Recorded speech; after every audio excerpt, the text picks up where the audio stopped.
Oke, kita belajar bahasa Indonesia tentang hikayat. Hikayat itu artinya kan menceritakan. Oh iya. Menceritakan, menirukan, lalu mewartakan sama menuliskan. Tapi biasanya hikayat itu dalam bahasa Melayu ya. Jadi berkisar tentang kehidupan istana. Ya. Nah, jadi misalnya contohnya gini, hikayat si miskin. Ya. Jadi kamu disuruh bikin majas apa? Udah 4 kali revisi, emang ada hasilnya? Ada, tapi ditahan sama Miss. Gak kok ditahan. Ya karena ditahan. Gimana ya, terakhir bikin itu di sini deh. Ini.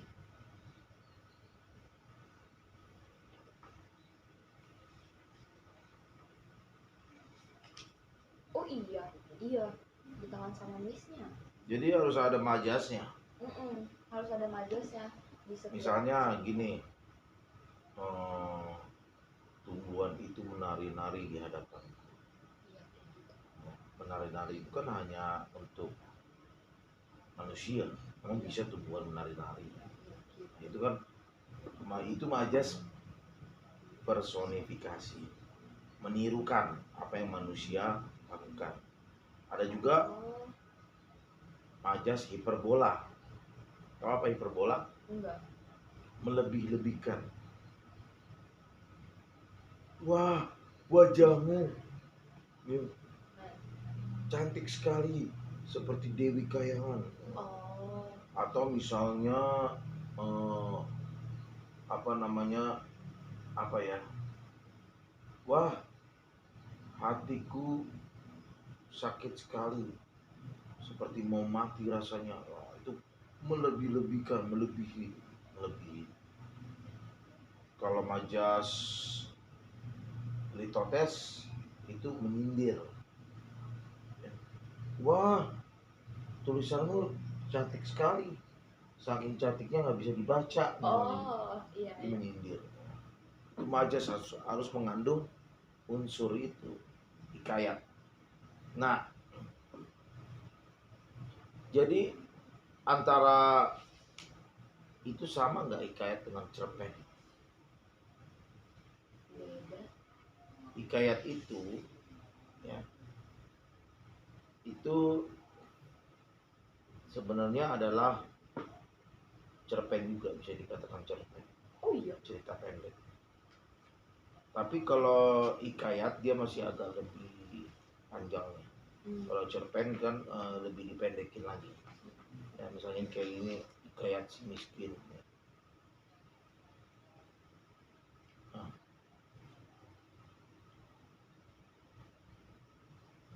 alur yang digunakan pada hikayat itu ada alur maju. Nah, Berarti nggak ada itu dong. maju dia, jadi karena mundur. Nah, itu menggunakan kaidah. Kalau hikayat itu pada awalnya atau pada zaman dahulu, Kayak cerita fiksi itu. iya, dia kan naratif, cerita naratif. Ini saya baca ini hikayat si miskin.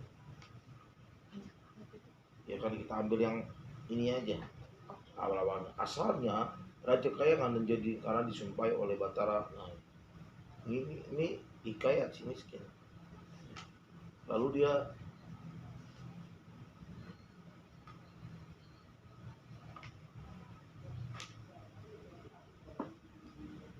nah, sekarang kita lihat di sini, ini tentang cerita juga. Ini cerita tarian pena. Wow.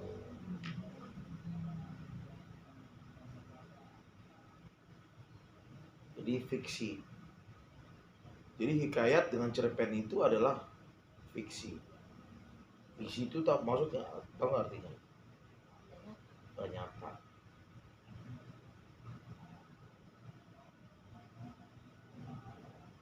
Jadi Kalau hikayat tadi apa pada masa saat kerajaan tuh ya. Nah, tentang kerajaan-kerajaan.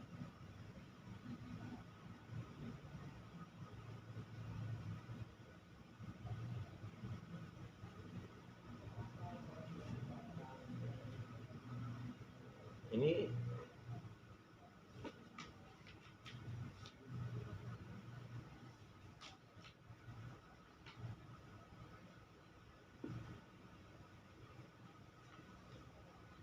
nah ini tadi metafora, hiperbola, lebih-lebihkan, personifikasi. Ini menulis cerpen dalam hikayat. Jadi ini kamu disuruh buat hikayat, cerpen tentang apa? Bikin hikayat. Terus kayak bebas gitu temanya. Bebas. Iya. Kalau hikayat itu harus tentang kayak kerajaan. Iya, cuma maksudnya kayak judulnya bebas gitu loh. Nah, ini aja. Si cantik dan si buruk rupa. Iya sih bisa. Si cantik dan si buruk rupa. Nah, itu udah ada ceritanya kan? Hah? Itu udah ada ceritanya kan? Ya, atau si pincang dan si buta dari gua hantu. Waduh. Atau si pincang dan si buta. Boleh. Si pincang dan si buta. Itu apa hikayatnya? Ya kan? Tapi pas bikin hikayat itu harus sesuai sama yang di buku kayak gini.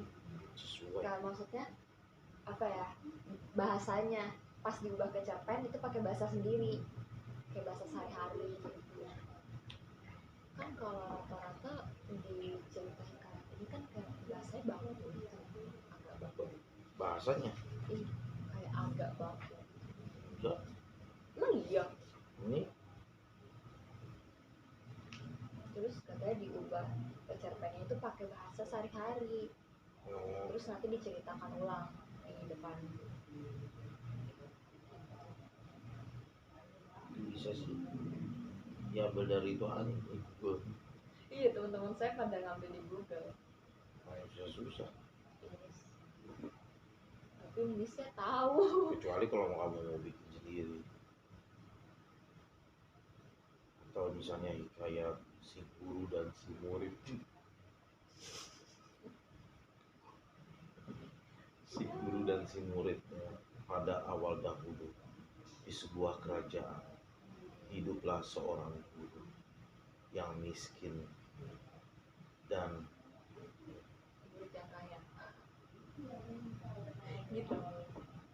hiduplah juga seorang murid yang kaya. Memang harus pakai bahasa resmi pada zaman dahulu ya. Misalnya di kerajaan Hantah Brantah. Hiduplah seorang guru yang mengabdikan dirinya untuk mengajar muridnya tanpa mempersoalkan masalah materi. Lalu mengajarlah si guru ini kepada muridnya.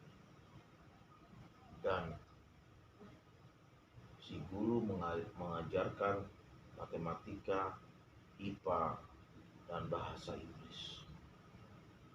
Si anak murid ini seorang yang kaya raya. Sedangkan si guru itu adalah guru yang miskin dan tidak punya apa-apa. Ketika sang guru mengajar murid itu, maka diberilah sebuah pertanyaan oleh sang guru. Yang mana kalau dia bisa menjawab pertanyaan itu, maka kekayaan si murid harus dikasih kepada guru. Aku kebalik ya. Ya. Oke. Ya kayak gitulah. Namanya juga kan apa ya, fiksi. Ya. Nah, apa pertanyaannya? Pertanyaannya adalah apa bedanya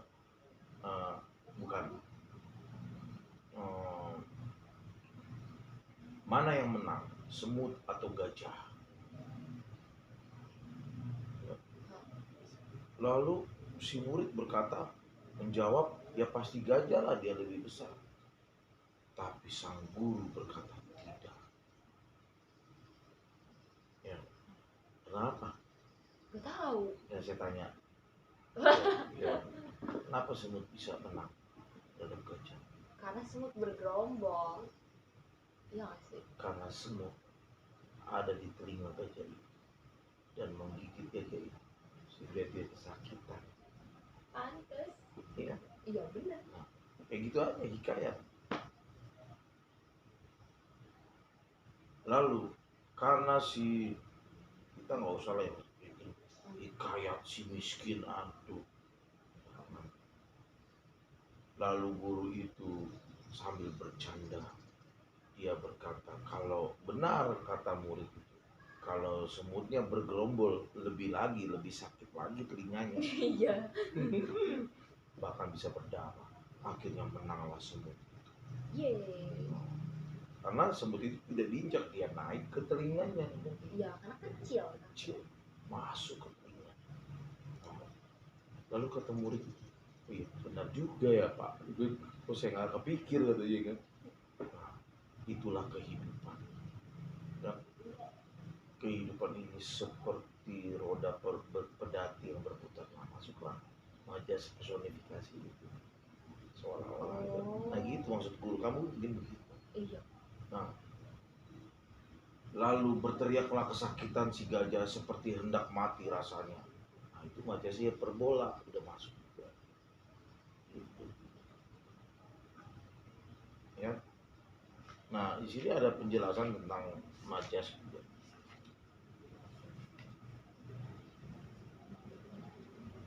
Mungkin itu bisa dijadikan hikayat kalau kamu mau, metafora.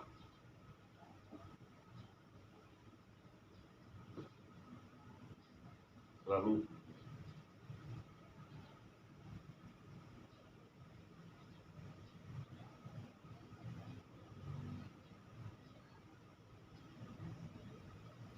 seperti biasa, setibanya di istana mengajarnya. Istana mengajar itu mana? Metafora.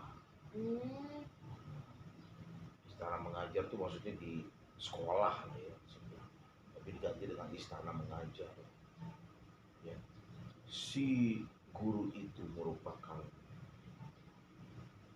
tulang punggung terhadap keluarganya, tulang punggung dan tulang yang berbau busuk. Oke. Enggak. Kalau yang berbau busuknya jangan ya. Dia merupakan tulang punggung atas keluarga. Nah, tulang punggung itu adalah metafora. Oh. Gitu harus masuk gaya bahasa. Jadi majas itu kan gaya bahasa. Gaya bahasa kamu punya gaya, punya style. Iya dong, misalnya violin. Fiona adalah anak emas. Nah, anak emas itu artinya anak kesayangan, itu masuk metafora. Anak emas dari ibunya. Kan bukan berarti artinya anak emas terus ada anak emas, bukan.